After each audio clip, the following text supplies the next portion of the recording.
Olá, bem-vindo à Sala de Emprego aqui na internet. A gente vai continuar a nossa conversa com o Rafael Falcão, que é consultor e diretor da RAIS, que é uma agência de emprego, né? É isso. E a gente vai continuar conversando com ele. Ele vai dar dicas para a gente de como conseguir uma dessas vagas que existem aí pelo Brasil. A gente tem mostrado que o desemprego tem aumentado, mas tem vários lugares em que há geração de emprego. Então, para isso, manda a sua pergunta. A gente já vai começar com uma pergunta que veio da internet. Vamos embora, Rafael? Vamos lá. É o Gustavo Takara. Ele diz que tem formação técnica em edificações, está cursando engenharia civil e com o país em crise, ele deve se formar em outras áreas ou ele deve ainda apostar no mercado de construção civil. Olá, Gustavo. Eu acho que sim, o mercado de construção civil, tanto civil quanto infraestrutura, é um mercado que, de fato, existe. Ele deu uma arrefecida por causa dessa questão econômica.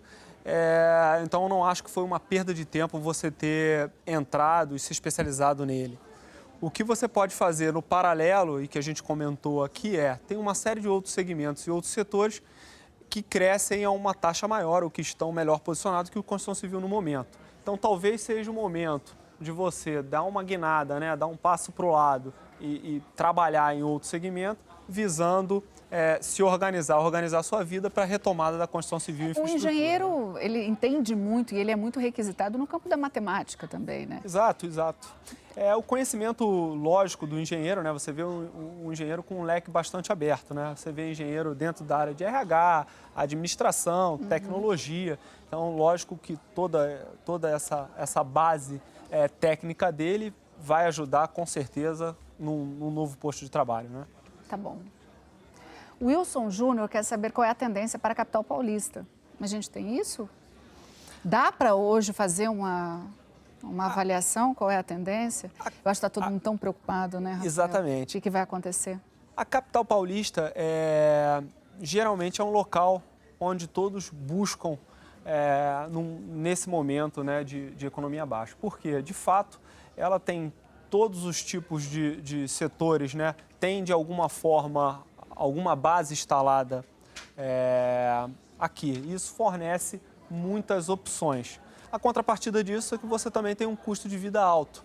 Então, sim, São Paulo tem opções e sempre vai ser, né, uma parte do Brasil com maior pujança econômica, mas, ao mesmo tempo, ele tem que pesar se vale esse deslocamento sem nada em vista para a capital, né? Numa crise econômica, que locais são mais atingidos? As grandes metrópoles ou as pequenas cidades?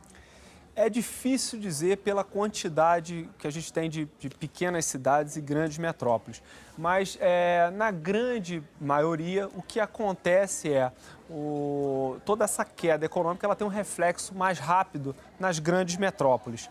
Nas pequenas cidades, acaba que ela já está baseada em um ou outro nicho que sofre algum impacto, mas não tanto. Agora, é lógico que tem algumas exceções, tem pequenas cidades que são muito baseadas em um tipo único de indústria. E isso, lógico, se der o azar desse tipo de indústria tivesse sofrendo mais impacto, cidade, de fato, ela vai ser muito impactada, né?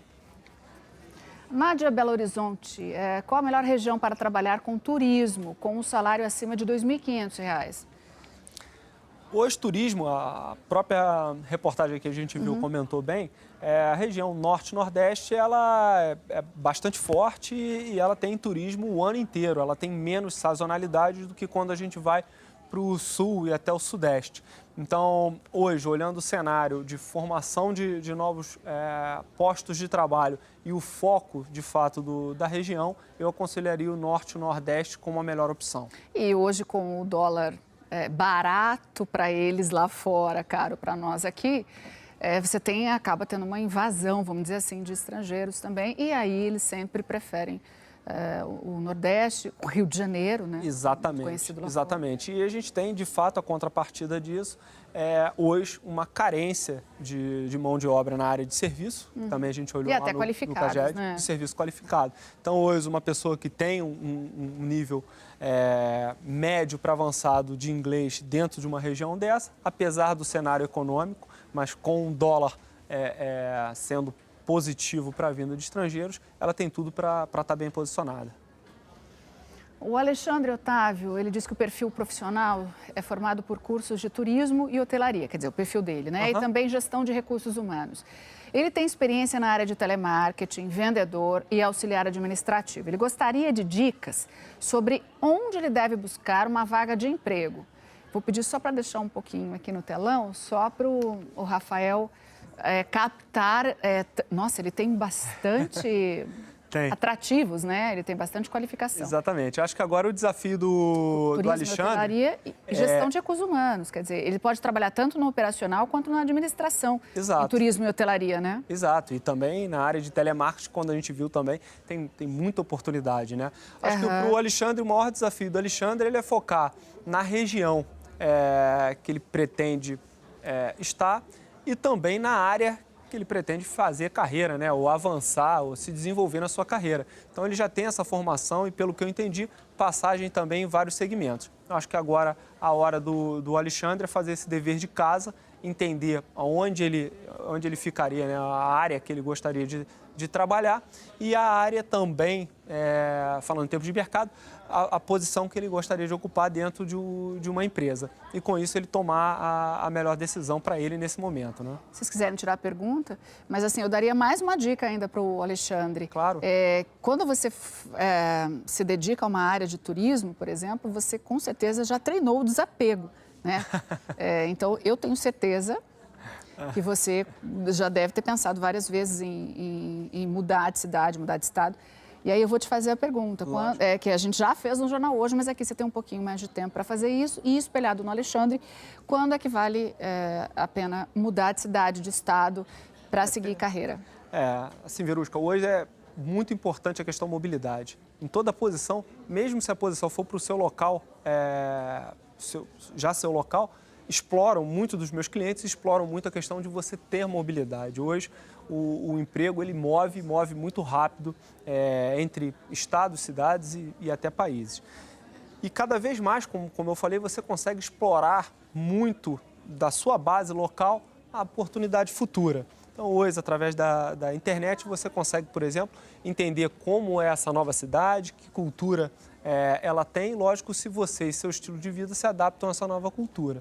Então, tendo isso, fazendo esse dever de casa, eu acho bastante importante você se colocar e se deixar com mobilidade para o seu empregador, né? Ok. A Jéssica Figueiredo, ela pergunta onde ela pode achar vagas para quem não tem experiência. O telemarketing, né? Exatamente. Que a gente falava agora. O telemarketing é uma opção e também tem alguns programas de estágio e trainee que são também excelentes portas de entrada para o mercado de trabalho. E, claro, é importante que ela faça o dever de casa dela para buscar, ou pelo menos que ela não tenha experiência prática, mas que ela busque algum tipo de informação que direcione ela para uma determinada área, para ela buscar essa iniciação em alguma coisa que faça sentido para a carreira dela e para a vida. Se ela ainda não tem... mas tem estágio para ensino médio também, para quem está no ensino médio. Exatamente. São poucas as vagas, são menores do que para ensino superior, né? Mas ainda tem, é bom buscar, né? Às vezes tem gente que não sabe. Exatamente, fazer o dever de casa, às vezes para não a área, mas que tipo de empresa tem mais a ver com ela. E aí, de fato, é um produto que ela utilize, ou um produto que ela veja uma propaganda e tenha se espelhe um pouco nisso. Então, acho que é importante sempre o profissional também fazer o dever de casa para entender e buscar as escolhas futuras dele. A probabilidade de acertar é muito maior. O Marcelo Anacleto Oliveira diz que é formado em engenharia elétrica, mas ele não consegue vaga por falta de experiência como engenheiro. Ele fez 3 estágios na área. O que ele deve fazer? Eu acho que o que ele colocou, de fato, né, com essa queda, as pessoas buscam o profissional já formado, já com experiência, para que na hora da contratação ele já comece desempenhando o seu papel. Você diminui esse tempo de aprendizado. Eu acho que é bastante importante, que não deixa de ser um aprendizado e um ganho de experiência, ele continuar atrás desses programas de estágio, dele estar sempre muito próximo ao mercado de trabalho, talvez não como efetivo, mas apoiando de alguma forma o mercado, né? Será que o problema não está exatamente na quantidade de estágios que ele fez? Quer dizer, 3 estágios... Não é um exagero de estágio? Às vezes a empresa não fala, nossa, mas ele passou por 3 estágios. Talvez isso não soa um pouco como ele mudou muito rápido de uma empresa para outra? Não seria bom que ele tivesse uma explicação para isso na hora de uma entrevista de emprego? Exatamente, eu acho que você tocou no ponto. Eu acho que talvez o fator principal não seja a quantidade de estágio, e sim a justificativa e o tempo em cada um deles. Pode ser que ele tenha, de fato, começado muito cedo a estagiar e tenha fechado alguns ciclos e as oportunidades não tenham surgido.